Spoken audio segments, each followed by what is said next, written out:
InaCast. Neste episódio do podcast do INA damos continuidade ao ciclo dedicado às entrevistas com inovadores. Esta iniciativa consiste num conjunto de conversas dinamizadas pelo INA com profissionais dos setores público, privado, social e da academia, nacionais e internacionais, e visam partilhar o conhecimento, as ideias e as práticas de pessoas que contribuem para a capacitação, inovação e transformação da administração pública. Ouça a entrevista com a inovadora Sílvia Garcia, vogal executiva da ANI, Agência Nacional de Inovação, numa conversa sobre lideranças inovadoras e inspiradoras com Ana Isabel Santos, da Direção de Serviços de Conhecimento, Inovação e Desenvolvimento do INA. O tema de hoje é dedicado a lideranças inovadoras e inspiradoras e é por isso que contamos com a presença da doutora Sílvia Garcia, que é vogal do Conselho de Administração da Agência Nacional de Inovação, da ANI. A doutora Sílvia Garcia é doutorada em Biotecnologia, com pós-graduação em Gestão Industrial e licenciatura em Engenharia Química pela Faculdade Nova de Ciências e Tecnologia. Com mais de 15 anos de experiência na indústria, trabalhou principalmente na área da inovação tecnológica, nos setores público e privado. Nos últimos anos tem-se concentrado no desenvolvimento de ideias e na sua implementação através de projetos de ID multidisciplinares, nacionais e internacionais, e estabelecimento de parceria estratégica com o Sistema Científico e Tecnológico Nacional, com o objetivo de promover novas áreas tecnológicas.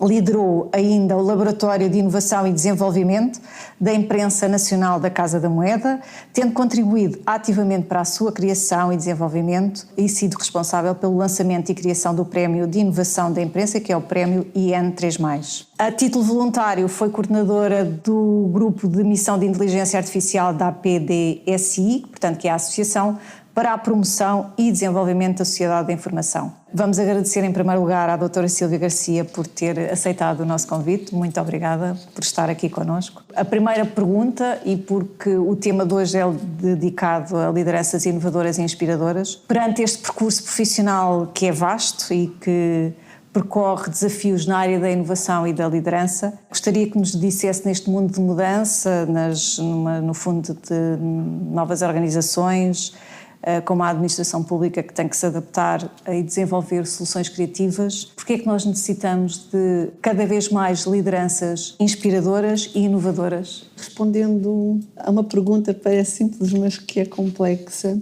e porque é que nós precisamos de lideranças inovadoras e inspiradoras? Na realidade isso é liderança, não é? Liderança é inovar, é inspirar e não é gerir. Ou seja, há diferenças entre gerir e liderar. E, na verdade, acaba por ser um bocadinho de redundância a inovação, a inspiração e a liderança, porque é tudo num só.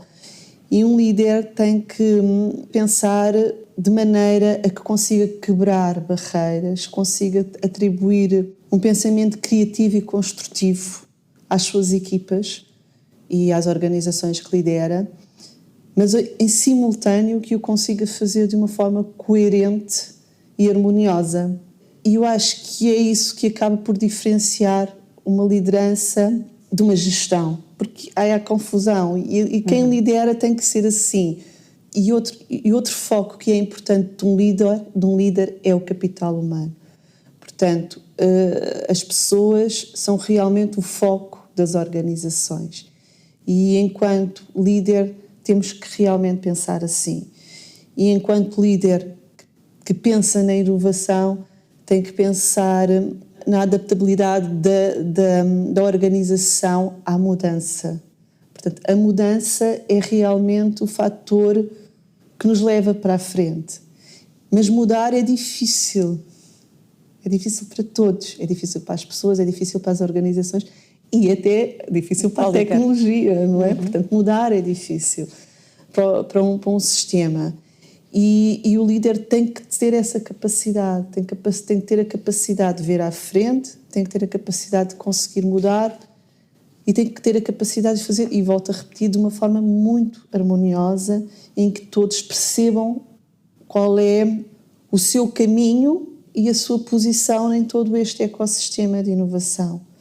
E eu chamo a atenção para isto porque é importante, quando nós pensamos em inovação e em liderança, que as pessoas conheçam o seu papel na organização.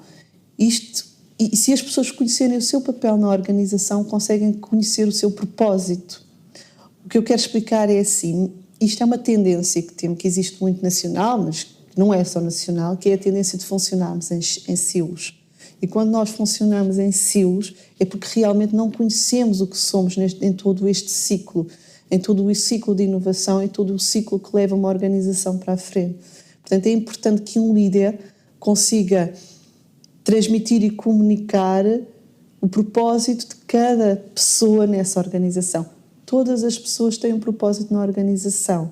Sem elas, e às vezes por menos representativo, ou que nós achemos que é mesmo menos representativo, ou pelo menos que não esteja então no front office, como se costuma dizer, essa pessoa é importante na organização. Portanto, enquanto líder, nós temos de ter cuidados para que os silos não se formem e que a comunicação flua entre as pessoas e entre os trabalhos. E é importante que as pessoas se conheçam. Isto está um bocadinho ao encontro do que me questionou em termos do que distingue.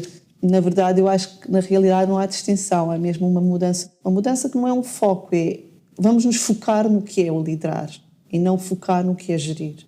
É um pouco Nós isso. sabemos que o processo de liderança ele é construído no tempo, a nível pessoal e profissional. Considera que o autoconhecimento e uma reflexão sobre o próprio, no fundo, para ir mapeando as suas competências e pensar e refletir sobre aquilo que deve desenvolver e alcançar é importante, não é? É importante haver esta parte reflexiva, esta parte de autoconhecimento e de formação, no fundo, e necessidade de aprendizagem contínua? Sim, eu acho que enquanto líder, mas também enquanto pessoa, nós precisamos de fazer uma introspeção e ter um autoconhecimento grande de quem somos, para nos sentirmos confiantes e para percebermos os outros. Há aqui um foco importante, que eu acho que é muito importante numa liderança, que é, e isto eu aprendi ao longo do percurso enquanto liderei equipas, no início nós estamos muito preocupados connosco no sentido, será que eu consigo que as pessoas entendam? Será que eu consigo? Será que eu estou realmente a dirigir bem? Mas, na verdade, a experiência dita que só quando nós conseguimos tirar o foco de nós próprios e pomos o foco na organização e nos outros, é que realmente conseguimos que as coisas funcionem. O que eu quero dizer com isto é a questão dos egos, não é? Todos nós temos os nossos próprios egos, mas quando nós nos conseguimos libertar, ok, vou esquecer se realmente estou a fazer as coisas bem, vou tentá-las fazer bem e vou olhar para que os outros, observar os outros, para perceber se os outros estão realmente a funcionar em prol de um objetivo comum.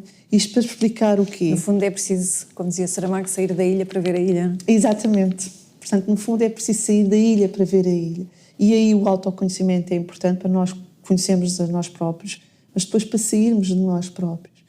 E quando falamos em capacitação, portanto, o desenvolvimento pessoal é extremamente importante para um líder. E aqui, quando eu falo em desenvolvimento pessoal, não falo só na questão das capacidades relacionadas com a liderança, comunicação, gestão de equipas, gestão dos conflitos, gestão de projetos, pronto, toda essa parte mais técnica, mas também relacionada com conhecer os estilos de liderança. Portanto, enquanto líderes, nós não podemos fazê-lo de uma forma empírica. Eu acho que não há obviamente, sempre uma maior tendência para a pessoa natural. Acho que acaba por ser um pouco assim, da pessoa assumir e ter um perfil mais de líder, mas nós temos que ter conhecimento dos estilos e dos métodos de liderança, porque eles são muito diferentes. E quanto maior for o conhecimento dos métodos e dos estilos de liderança, mais nós conseguimos conhecermos a nós próprios e adaptar o que fazemos. Um exemplo claro que nos trouxe a todos é a liderança em termos de pandemia. Mudou tudo. Mudou tudo. Nós, de repente, deixámos de ter as pessoas próximas de nós e passámos a ter as pessoas fora, deixámos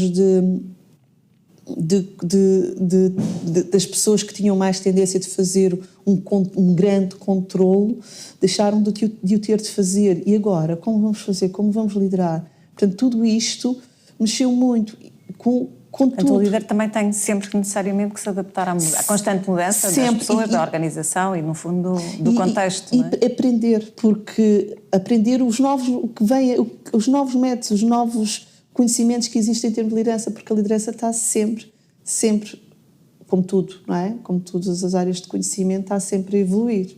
Hoje em dia fala-se muito em trazer para estes contextos a arte, as ciências do design thinking, a própria filosofia em si. São tudo áreas que nós, enquanto gestores e enquanto cientistas, achávamos que não necessitávamos, porque nós éramos todos muito estruturados mentalmente, mas esta estrutura mental leva a um afunilamento. Portanto, nós, enquanto líderes, precisamos de fazer o contrário.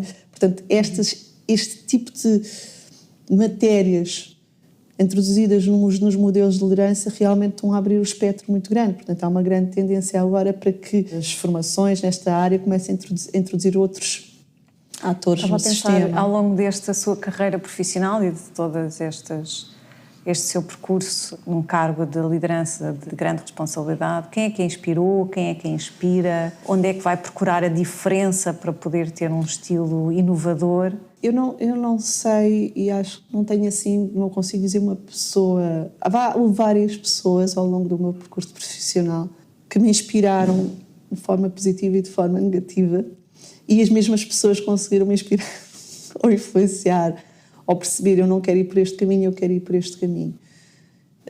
Não consigo dizer exatamente quem. Tenho na Imprensa Nacional Casa da Moeda, onde estive anteriormente, um dos administradores que era uma pessoa que eu realmente achava diferente e que me inspirou na maneira de estar.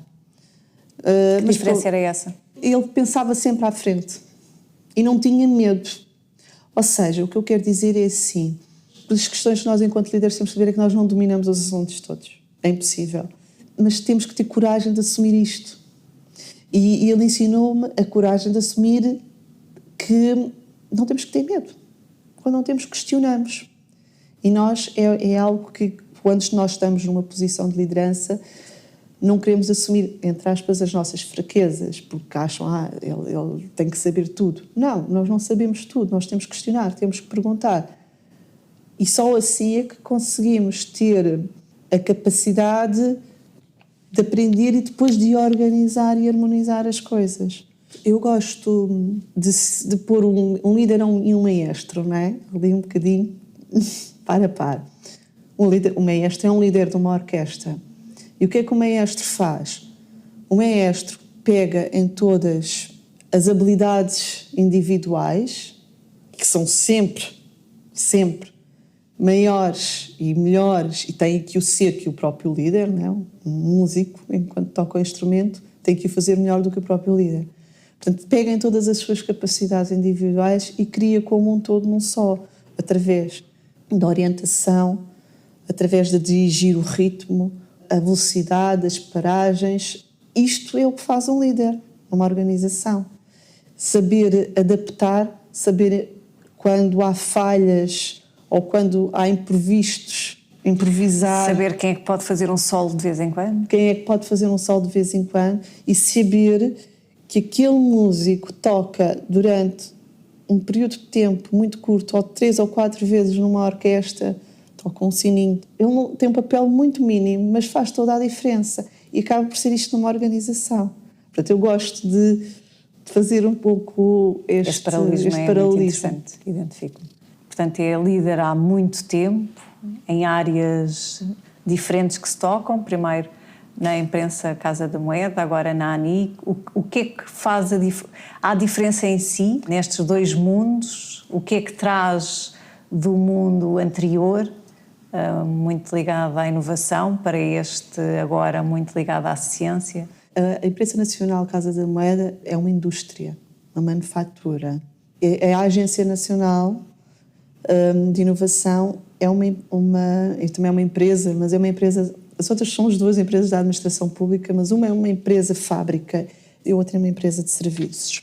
E faz toda a diferença em termos de capital humano. Enquanto nós, na Imprensa Nacional Casa da Moeda, numa fábrica, temos um espectro enorme de pessoas, desde a pessoa que está na máquina a operar, ao engenheiro que tem uma formatação muito focada na resolução dos problemas, ao próprio investigador que investiga e que tem que ir além.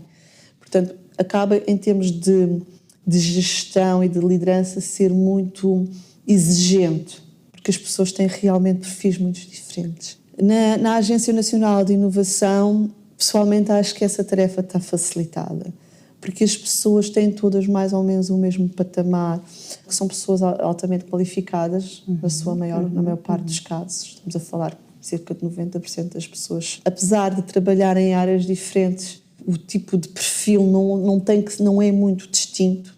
Portanto, a comunicação é muito mais fácil, porque comunicar para uma pessoa que está numa máquina a operar e a fazer durante 20 anos sempre a mesma função é diferente de quando estamos a falar com uma pessoa que tem uma função, por exemplo, comercial. E aqui na Agência Nacional de Inovação o perfil é mais fácil de comunicar e de liderar e de pensar como gerir todo este capital humano. O que é que eu posso dizer da Agência Nacional de Inovação? Portanto, a inovação, e só pelo seu nome, é uma agência da administração pública que se distingue, e a missão em si é uma missão bastante mais complexa do que onde eu estive, porque tem como missão construir todo um ecossistema que permita funcionar o fluxo entre a ciência, a indústria e a sociedade. E todo esse ecossistema é um ecossistema muito complexo e trabalha através da gestão da construção de políticas públicas para que funcione, através da atribuição de sistemas de incentivos que também fazem da própria parte das políticas públicas e da própria capacitação de todo o ecossistema. E quando eu falo nos atores do ecossistema, estou a falar desde as universidades, aos centros de interface, aos centros de investigação, à indústria e à própria sociedade. Conseguir que isto tudo funcione e que o fluxo em que as linguagens, ciência e sociedade se conectem para causar um verdadeiro impacto para mim, é muito dignificante e um desafio tremendo. Na imprensa nacional, Casa de Madeira era muito mais direto. Era, ok, vamos criar produtos inovadores que se diferenciam no mercado. Aqui para mim... É mais desafiante aqui. Em termos de missão, é muito mais desafiante. Muito mais, incomparavelmente. Num tempo em que muita gente, trabalhadores e dirigentes da administração pública pensam no seu reconhecimento, não é? Havia no sítio anterior um prémio dedicado ao reconhecimento e daquilo que são o trabalho das pessoas, a valorizar aquilo que tem sido também a disseminação das boas práticas. Como é que vê o reconhecimento? O que é que a ANI faz por isso e para as pessoas?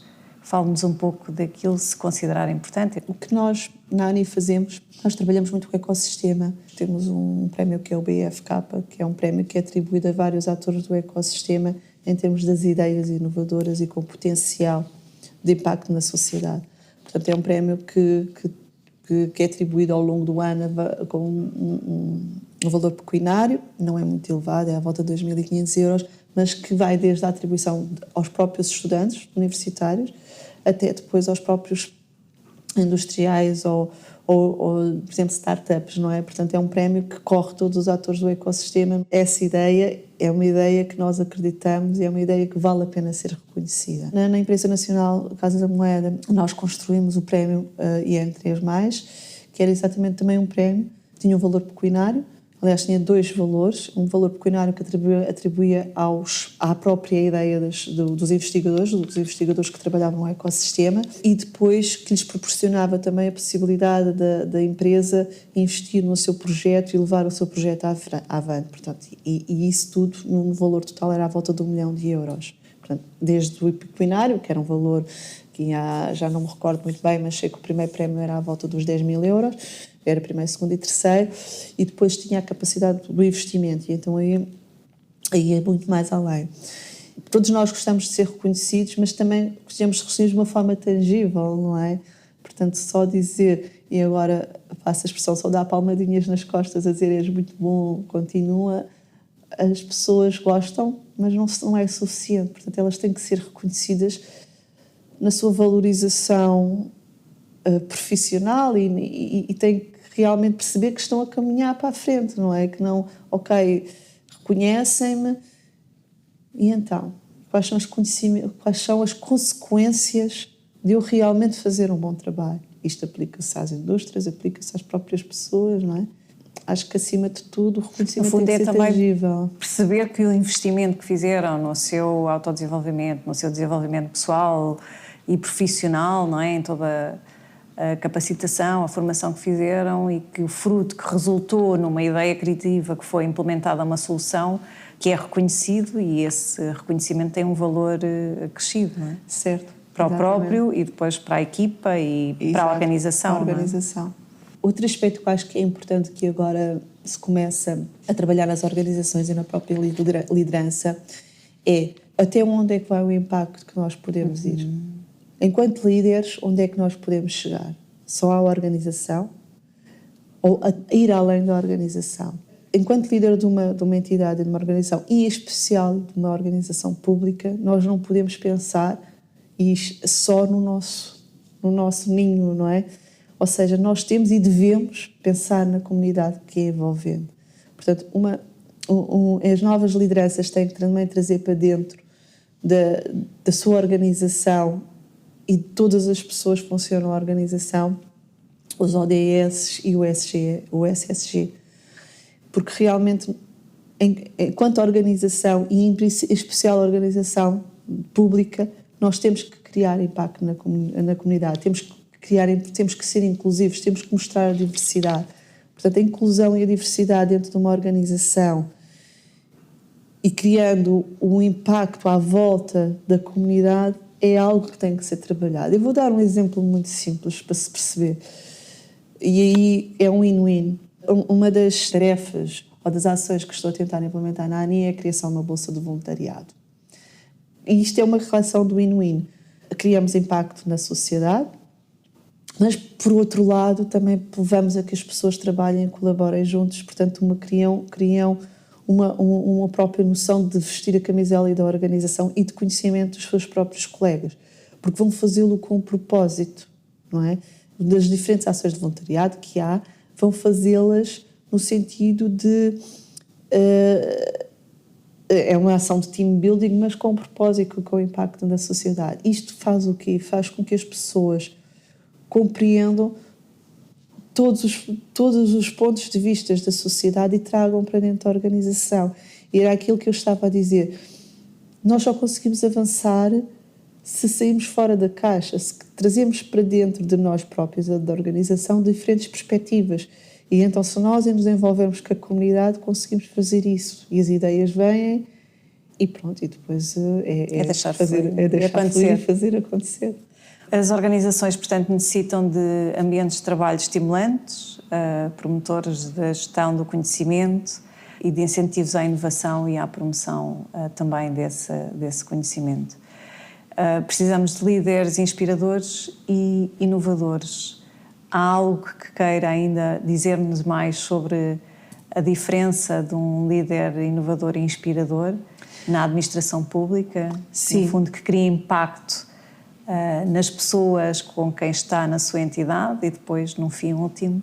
Eu queria só acrescentar um ponto importante que eu acho que é muito importante, na verdade, para a sociedade em geral, mas em particular para a administração pública, que é a retenção de talento e conseguirmos reter e trazer novos talentos para a administração pública.